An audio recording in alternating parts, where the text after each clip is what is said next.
In the name of Allah, the most merciful and the most beneficent. My dear students, Assalamu alaikum.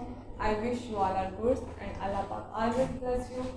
Dear students, आज हम पढ़ने जा रहे हैं, हमारा टॉपिक है बरसगीर में मुसलमानों के इर्तिकाबी मराहिल। ठीक है, आपको पता है कि प्रीवियस लेक्चर में भी हम ये डिस्कस कर रहे थे। ठीक है, हम इसी टॉपिक को डिस्कस कर रहे थे। इसको हमने दो पार्ट्स में डिवाइड कर लिया था। फर्स्ट पार्ट हमने प्रीवियस लेक्चर में डिस्कस कर लिया था एंड नेक्स्ट आज हम इस लेक्चर में कर रहे हैं। ठीक है, तो इसमें हमने क्या, इसका काफ़ी ज़्यादा इंट्रो मैंने आपको डिटेल से दिया था। ठीक है, कि हम इस लेक्चर में क्या पढ़ेंगे।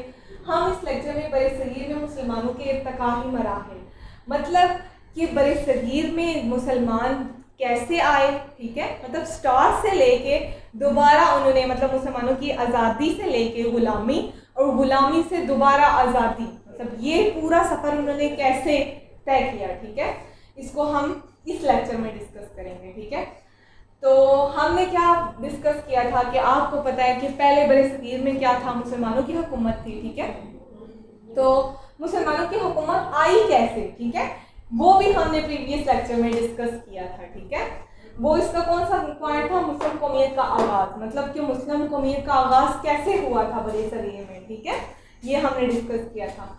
उसके बाद क्या था, उसके बाद सलातीन और मुस्लिम कौमियत। ठीक है, कि सलातीन और मुस्लिम कौमियत, मतलब कि सलातीन का दौर कैसे आया था बरसगीर में। ठीक है, ये हम बात कर रहे हैं मुसलमानों की ग़ुलामी से पहले आज़ादी थी, जब मुसलमानों के पास, जब मुसलमान हुकूमत कर रहे थे बरसगीर में, तब की बात कर रहे हैं कि सलातीन और मुस्लिम कौमियत, मतलब सलातीन का दौर कैसे आया था बरसगीर में। ये हमने प्रीवियस लेक्चर में बड़े डिटेल से डिस्कस किया था।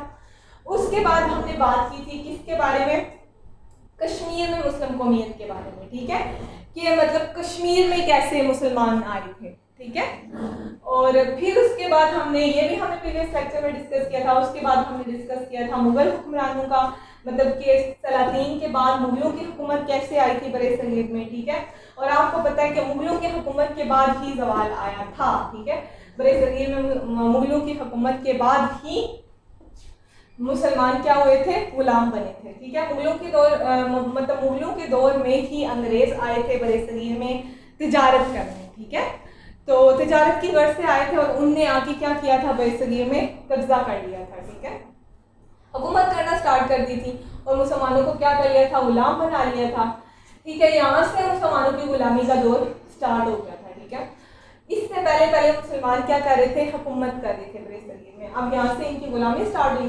अब क्या हुआ, मतलब कि अंग्रेज़ों, मतलब इस चीज़ के बाद अब मुसलमानों ने दोबारा से आगे जाना था। ठीक है, ये ग़ुलामी वाला स्टेप था और इस स्टेप के बाद उन्हें दोबारा अपनी आज़ादी वापस हासिल करना थी। और उसके लिए उन्होंने क्या क्या जद्दोजहद की, कौन कौन से लोग उस चीज़ में शामिल थे। अब आगे जो हम लोग डिस्कस करने जा रहे हैं ना, हम ये चीज़ डिस्कस करने जा रहे हैं। पीछे हमने क्या किया था कि बरसगीर में कैसे मुसलमान आए और किस किस की हुकूमत थी, किस तरह से थी, फिर के मुसलमान गुलाम कैसे बने, और अब कि उस गुलामी से दोबारा निकलने के लिए उन्होंने क्या क्या कोशिश की। डियर स्टूडेंट्स, आपको पता है कि बरसगीर में जब मुसलमानों पे बहुत बुरा दौर आया, मतलब मुसलमान जब गुलाम हुए, तो मुसलमानों ने बहुत ज़्यादा कोशिश की थी उस ग़ुलामी से निकलने के लिए। ठीक है, वो इतनी कोशिश थी, इतने लोगों, किसी एक का काम नहीं था ये। ठीक है, बहुत से लोगों ने मिल के अपनी दिन रात एक की, अपनी जानों की कुर्बानियाँ दी। बहुत सी कुर्बानियों के बाद हमें दोबारा से आज़ादी हासिल हुई थी, हमें ये मुल्क मिला था जिसमें आज हम एक आज़ादाना ज़िंदगी गुजार रहे हैं। ठीक है, जिसमें हम अपनी मर्ज़ी से उठते हैं, अपनी मर्ज़ी से सोते हैं, अपनी मर्ज़ी से खाते हैं, अपनी मर्ज़ी से तालीम हासिल करते हैं, हर काम अपनी मर्ज़ी से कर रहे हैं। ठीक है, ये सिर्फ़ और सिर्फ उन लोगों की मेहनत का नतीजा था। वो लोग जिन्होंने दिन रात मेहनत की थी, इतनी कुर्बानियाँ दी थी, उन कुर्बानियों के बाद हमें आज ये मुल्क मिला था। ठीक है, जिधर हम लोग आज बहुत अच्छे तरीके से ज़िंदगी गुजार रहे हैं। तो इसमें सबसे पहले हम पढ़ते हैं किसका, सर सैयद अहमद खान का। ठीक है, कि सर सैयद अहमद खान और मुस्लिम कौमियत, मतलब सर सैयद अहमद खान ने, आपको पता है कि ये भी हमारे एक बहुत अच्छे लीडर थे और इनने बहुत ही ज़्यादा कोशिश की थी मुसलमानों के लिए। ठीक है, मुसलमानों की आज़ादी के लिए। क्या था डियर स्टूडेंट्स के, पहले तो ये था कि सर सैयद अहमद खान जो है ना, वो भी बरसगीर में इत्तेहाद के ज़बरदस्त हामी थे, ठीक है। वो भी ये कहते थे कि बरसगीर में मुसलमान और हिंदू दोनों को इत्तेहाद के साथ रहना चाहिए, ठीक है डियर स्टूडेंट्स।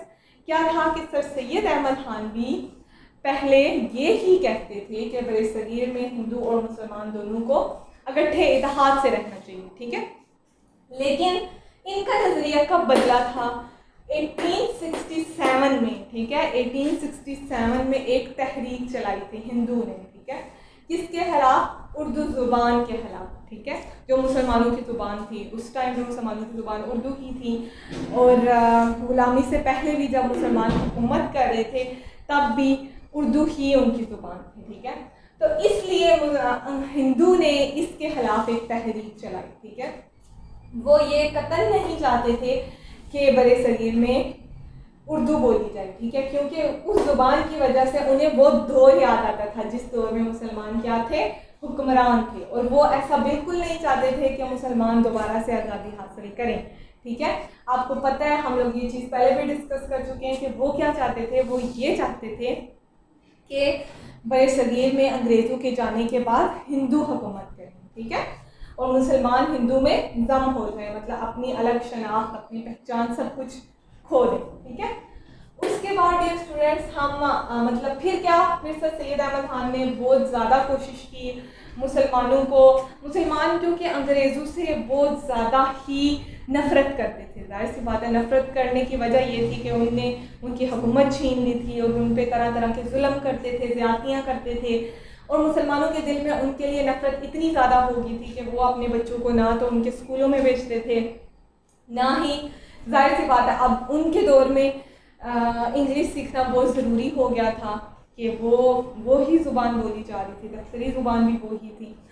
तो फिर क्या किया इन्होंने कि सर सैयद अहमद खान ने मुसलमानों को इस बात का एहसास दिलाया कि आपकी नफ़रत, आपकी ये बाकी सारी बातें एक तरफ, लेकिन अगर आपको एक आज़ाद मुल्क हासिल करना है, अपना वतन हासिल करना है, तो उसके लिए आपको तालीम तो हासिल करनी पड़ेगी, और तालीम हासिल करने के लिए चाहे आपको कहीं भी जाना पड़ता है, चाहे वो आपका दुश्मन का ही स्कूल है, कॉलेज है, यूनिवर्सिटी है, जो भी है, लेकिन आप अपने बच्चों को भेजें, ठीक है।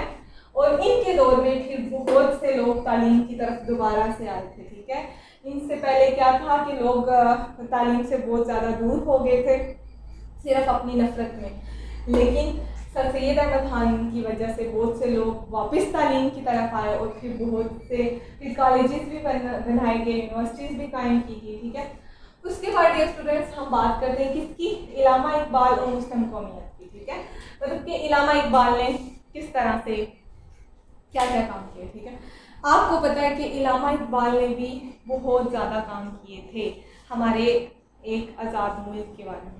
ये समझ लें कि इस आज़ाद मुल्क का जो एक ख्वाब था ना, वो किसने देखा था? वो इलामा इकबाल ने ही देखा था, और इनने ही हमें ये कहा था कि इस ख्वाब की ताबीर हो सकती है अगर आप कोशिश करें तो, ठीक है। तो इसमें क्या था कि 1930 में इलाहाबाद में ने एक खिताब करते हुए ये फरमाया था इलामा इकबाल ने कि हिंदुस्तान में बरसगीर में मुसलमान और हिंदू एक जगह अच्छे तरीके से नहीं रह सकते, ठीक है। अगर आप लोग इन्हें ज़बरदस्ती एक जगह रखेंगे तो इससे सियासी माहौल बहुत ज़्यादा डिस्टर्ब होगा, सियासी माहौल ही नहीं बल्कि हर तरह का माहौल बहुत ज़्यादा डिस्टर्ब होगा, ठीक है।